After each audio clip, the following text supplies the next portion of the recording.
Singing by Master Bhagirath Agaroya. Welcome recording studio Siwani. Siwani. Siwani. Siwani. सामने का लेव नजारा खूब ठाट है, सामने का लेव नजारा खूब ठाट है।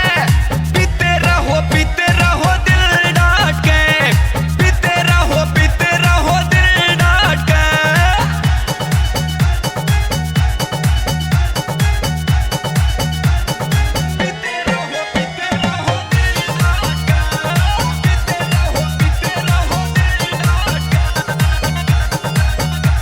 या भांग पिला दो सबने रे, फिर याद करो उस रब ने रे।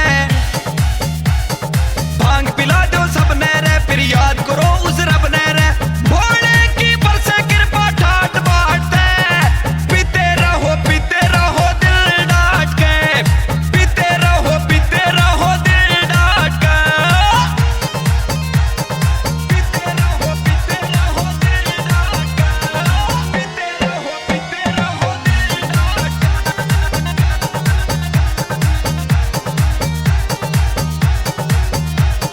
सामण महीना आया रे, भोला ही भोला छाया रे। यो सामण महीना आया रे, भोला ही भोला छाया रे। बम बम बोलो कावड़ ठालो हेलो मार के। पीते रहो दिल डाट के, पीते रहो दिल डाट के।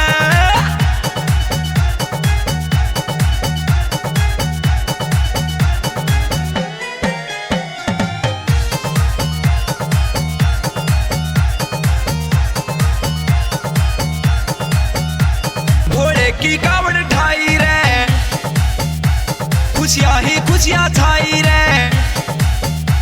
भोले की कावड़ ठाई रे, खुशियां ही खुशियां छाई रे।